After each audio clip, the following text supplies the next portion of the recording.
none other than Dr. Peter Navarro, who was a trade representative and advisor in the administration of President Donald J. Trump. As Rush Limbaugh called him, Donaldo Augustus. and his book, which is In Trump Time, a journal of America's plague year, delves into primarily the last year of the Trump administration, right up to the election, some of the rather interesting and dubious events around that election. I hope I don't get kicked off of YouTube when I say a soft coup, frankly, and which of course culminated in a more open coup, which was the events of January 6th. And I just want to also say, Peter, that I really admire your work with Steve Bannon on the war room pandemic. I listen every day. I urge people, my followers, to do so. I really pray for Steve, given the fact that, the establishment, whatever you want to call it, the elites, they're going after him with both fists right now. I mean, I hope that everything's okay over there. Steve will be just fine. He's a warrior, and I think it explains the established Democrats there. They fear the war room. They fear Steve. He just reached today over 100 million on his podcast. And I'm going to be co-hosting again on Saturday. I love doing that with Steve. I kind of play his Sundance Kid to his Butch Cassidy. I tell him, you keep thinking, Butch, that's what you're good at. But we're not letting up here. And the In Trump Time book, that book for me was a mission. We got to get to the bottom. What happened on November 3rd, what happened on January 6th, and also what happened in that Wuhan bioweapons lab. There's no shortage of villains in this In Trump Time book. And Fauci's right at the top of my list. Well, you had, of course, a lot of dealings with Fauci, and he Yes. lied to Congress 8 times with regard to his connection to gain-of-function research at the Wuhan lab. Can you talk a little bit about that? What's the deal with Sure. that? I mean, did they cook that up in that laboratory? How did that happen? Yeah, there's no question they cooked it up in that laboratory. And the subtitle of the In Trump Time book is important because it's a journal of the America's plague year, right? It's an homage to a famous book by Defoe when London had a plague. And what I did was keep a daily journal dating back to when the administration began in 2017. Charles, I was the only one of 3 officials in the White House, senior officials who were actually with the president from the campaign to the end of what we like to call his first term. Mm-hmm. Here's the thing: there's a key chapter 2 in the In Trump Time book begins in the Situation Room, the iconic Situation Room. That's a room in the White House that was spawned after the Cuban Missile Crisis, and Kennedy said, we need a place to kind of handle national crises like this. So I go in there, and the president had dispatched me to bring the task force over to the side of supporting the travel ban on China. Right. Mm-hmm. It's January 28th, 2020. We're kind of at the dawn of the pandemic. I myself was very sensitive to that because back in 2006, I had predicted communist China would actually spawn a pandemic and kill millions. So think about that for a minute. Mm-hmm. So I go in there, take a seat at the center of the table. Mulvaney's down at the end. He's the acting chief of staff. He's chairing the meeting. I got Pompeo's hack, and he was a hack, sitting on my left shoulder. Across from me is Redfield of the Centers for Disease Control, and Azar, Secretary of Health and Human Services. I know all these guys and kind of read on where they're going to be on the issue. They were all opposed to the travel ban, mind you. Think about that. Mm-hmm. Sure. But there's this guy sitting across from me, little guy with these little round glasses. Didn't know he was a saint. Didn't know he walked on water. Charles, within 2 minutes, I'm in a shouting match with this SOB. And he's insisting travel bans don't work.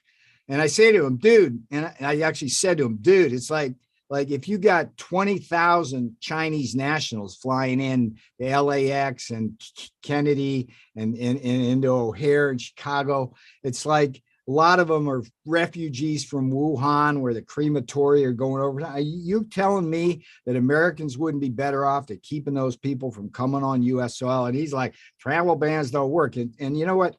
I took up my measure of that guy that day, and I thought to myself, that guy, he thinks he's smarter than he is, which is always dangerous, and he's going to hurt both the president and this country. And what's interesting, Charles, is like after the election, after I'm out of the White House, we get emails that reveal that on the same day that he's telling me travel bans don't work and he's not worried about the virus, he got an email from a high-ranking scientist at Scripps Institute telling him flat out this thing likely was genetically engineered, weaponized. And at that point, since it was from Wuhan, Fauci knew. He knew right then that not only was that virus from the Wuhan bioweapons lab, but that Fauci had paid for that research to create that weapon through gain-of-function experiments, which, as you probably know, I'm sure you know, Charles, are designed to take like a harmless bat virus and turn it into a human killer. And right, that's just weapon. the beginning. That's just the beginning of the In Trump Time book, because then I go through his killing people by opposing hydroxychloroquine, actually delaying the vaccine until after the election. This man is so evil, and it just if the In Trump Time book accomplishes anything, it will be to fire Fauci, put him in a chair on Capitol Hill, strap him in there, make him confess his crimes, and then get him right into a courtroom under indictment for lying to Congress and put him in an orange jumpsuit. That's where Tony Fauci belongs. He doesn't belong jabbing our 6-year-olds with the vaccine. That's for people who are elderly or with comorbidities, not for 6-year-olds. Right. Now, I mean, what you're saying about Fauci is true, I mean, it makes him probably the biggest criminal since, biggest crime since the Nazi Holocaust. The biggest mass murderer. Actually, as bad as the Holocaust was, and it was horrific, Mao and Stalin actually in sheer numbers killed more people. So I would go Hitler, Stalin, Mao, and Fauci in terms of sheer numbers. And their evil is as evil does. This man, look, I'm telling you, it's the cover up too. I mean, here's the thing. I want everybody listening to this, watching this, to understand this. If that SOB had told me and the president what he knew, when he knew it, we could have saved hundreds of thousands of lives in America and millions of people's lives worldwide. We would have had a totally different strategy to attack that virus, and we would have cracked down on communist China, insisted full disclosure, instead of letting them hide behind the cloak of the World Health Organization. Fauci has to go. He is evil. What is his thinking? I mean, he is a doctor. He must have known that to release people who were contagious to the United States would have spread the virus. Why didn't he do something? That's why I got in a shouting match with him in the Situation Room on January 28th, as I document in the In Trump Time book. And the other thing that chapter does is it exposes Bob Woodward for the liar and propagandist he is, because Woodward spins the yard that somehow it was Fauci and Mulvaney and Azar who convinced the president to do the travel ban. And that is just a flat out spin lie. Woodward got spun, as he always does, by anonymous sources on that to pimp people who want to float their own egos. I don't know what goes on in his mind. My theory is that he's just a sociopath and a pathetic old man.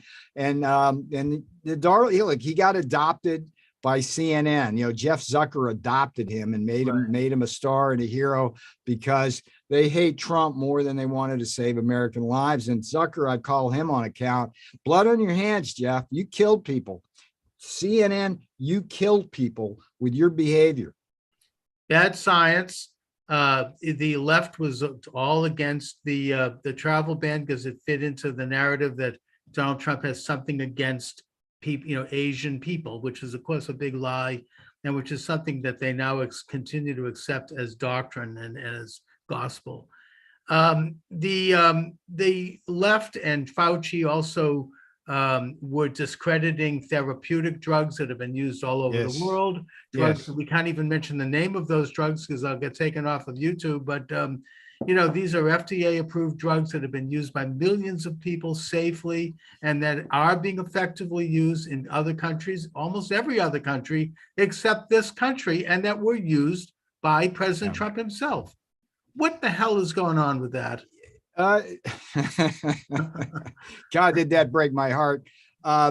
Let's, for YouTube's sake, let me just simply give the YouTube like a news story that was on the wires about hydroxychloroquine and ivermectin. The Attorney General of Nebraska, Doug Peterson, this week announced that he would allow private physicians to prescribe hydroxychloroquine and ivermectin for off-label use for the treatment of the Chinese Communist Party virus, aka COVID-19. And for YouTube's sake, that decision was based on a report done by the CEO of the Nebraska Health and Human Services Department, Danette Smith. And it was one of the most beautiful and thoughtful science-based documents I've seen on the subject. Nicely done. It could have been done at Harvard. And she came to the conclusion that this stuff can't hurt you and it could probably help you, right? At a minimum. Right? Oh, yeah. And there's a chapter in the In Trump Time book, which talks about how at one point, chapter 7, it's actually the longest chapter in the book, about my what I call hydroxy hysteria. I had 64 million tablets of hydroxychloroquine at my disposal as the Defense Production Act policy coordinator. Mm-hmm. And they were in FEMA stockpile. And the beauty of FEMA is it's like I had planes, I had trains, I had boats, I had vans, anything I wanted. Incredible. With FEMA. I could get a ventilator or a tab, hydroxy tab, anywhere I wanted within a matter of hours, right? Now, those 64 million tabs would have treated 4 million Americans at the cost of about $10 per American. But in that actual case, it would have been zero costs because Sandoz, the company, donated it to it, okay? We could have treated 4 million Americans. In the In Trump Time book, at this point in time, we know the science tells us that hydroxychloroquine will reduce the mortality rate when used in early treatment use by over 50%. Okay, let's think about that. Over 50%. There would be, with just those tablets alone, we would have 20 to 30,000 more Americans alive today if Fauci and CNN and Cheryl Stolberg at the New York Times had not created this horrible hydroxy hysteria. If the editor of The Lancet, a really truly evil man as well, in league with Fauci, had not published a series of studies which he would then have to retract because they were bogus, but not before the damage was done. So good for the Nebraska AG, Doug Peterson. There's 49 other attorneys general who need to adopt the same position. And I hope Ken Paxton in Texas will be the next one. I'd love to see DeSantis as the governor work with his AG, get Florida going. These woke states, I mean, if they want to kill their own people with their wokeness, nothing I can do about it, but publish the In Trump Time book and say how stupid that is. Well, I mean, the blood is on the hands. It brings up questions, political questions of why they would want to promote this lockdown and the masking and the loss of freedom and the destruction of small businesses and the suffering of children and the depression and drug use and all the other social ills that lockdown created, when in fact this could have been treated with therapeutic drugs early and other things. And by the way, Charles, I buried the lead here in a sense. because the background here, you know what Wondering this that. is? You know what this is? No. This is the Wuhan what Institute I of thought. Virology. Okay. Oh, God, yeah. This here is the Tony Fauci wing, you know, all the American taxpayer dollars that he Oh, funneled my over God. here. This is where the virus, 99.99999% came from. This is where the gain of function experiments were conducted by the bat lady, Xi Jinping, through cutouts like Peter Daszak and Ralph Barrick at the University of North Carolina, Chapel Hill. And shame on UNC Chapel Hill for not These people are standing up to insane. this guy, right? Yeah. But this is where it all started. And you asked me earlier, like, to go through some of the details. I do that in the In Trump Time book, but you know, there was an event here back as early as September, where they had to bring in troops and all sorts of things. They hid it from everybody, but this is where the virus started. It was paid for by Tony Fauci's taxpayer money. It was invented by behind the back Xi of the Jinping. administration, by the way, but behind the back of both Yes. Obama and Trump. Yes. Well, Obama banned gain of function No, experiments. It's one of the few good things he did. that's right. And but Fauci's Fauci- funneling money behind their back. Fauci in 2017, and again, I give the longer version of this in the In Trump Time book. Yeah. Basically came in with Francis Collins, the now disgraced director of NIH, who resigned in disgrace, Yeah. and they overturned the ban. And they didn't do it by going and telling the president about it or the national security advisor, anybody like that. They went to some grundoon in the old executive office building, who was at the Office of Science and Technology Policy, and kind of snuck it through the back door. You know, nothing to see here. And that was in 2017. Okay. And that in some sense was probably what accelerated the development of the virus. And that, you know, I mean, there's no question that's a weaponized virus. And we've gone now getting on 2 years, and there's no proof of any what they call zoonotic theory that it came from an animal. Whereas the first SARS virus, it's kind of interesting. The first SARS virus that came along from China had what's called a direct progenitor. It took like nanoseconds to track it back to a Palm civet cat and some raccoon dogs. This can't find a direct progenitor, and that's the biggest smoking gun there is.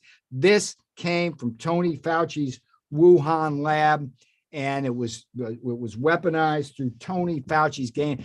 Please, out there and watching this, demand action, action, action. Tony Fauci must not only get fired from NIH, he's got, and I point this way because literally the hill's right behind my screen here, right? Physically, because I'm here in the swamp. He's got to get strapped into a chair and confess his crimes, and then put in an orange jumpsuit for killing so many people. And yet there he is, still on the major networks. Yes, yeah. Point person. Saint Fauci is going to hell, I can assure you that. You know, telling us we can't have Christmas, and you know the supply chain is nothing to look at, and it's okay if you want to go out and rally, if you're doing it for Black Lives Matter, to loot black businesses and burn black neighborhoods. That doesn't affect the virus. I mean, it's completely bizarre. Peter, we can't even talk. I'd love to have you back. I know you have to go, but I mean, and we can't talk about the events of November 3rd or January 6th. There's so much going on around that, but you know, I'll get completely wiped out if I get into that. Yeah, I understand. Well, they can read the In Trump Time book, and do me a favor, folks out there in YouTube land. It's like this, the book's on Amazon now and for pre-order. Go out there and get it. Get one for your friends. If they're anti-Trump, Great book. Buy that book for somebody who's anti-Trump. Give it to them. By the time they get finished reading, they'll at least want to fire Fauci, hold the Chinese Communist Party accountable for killing Americans, and want to know a lot more about what happened on November 3rd and January 6th. You bet. It's a great book to drop on the coffee table at Thanksgiving and see what happens. All right, Peter Navarro, thanks again for joining me. It's been a great honor and pleasure. And thank you, sir, for your service in the great Trump administration. All right. You have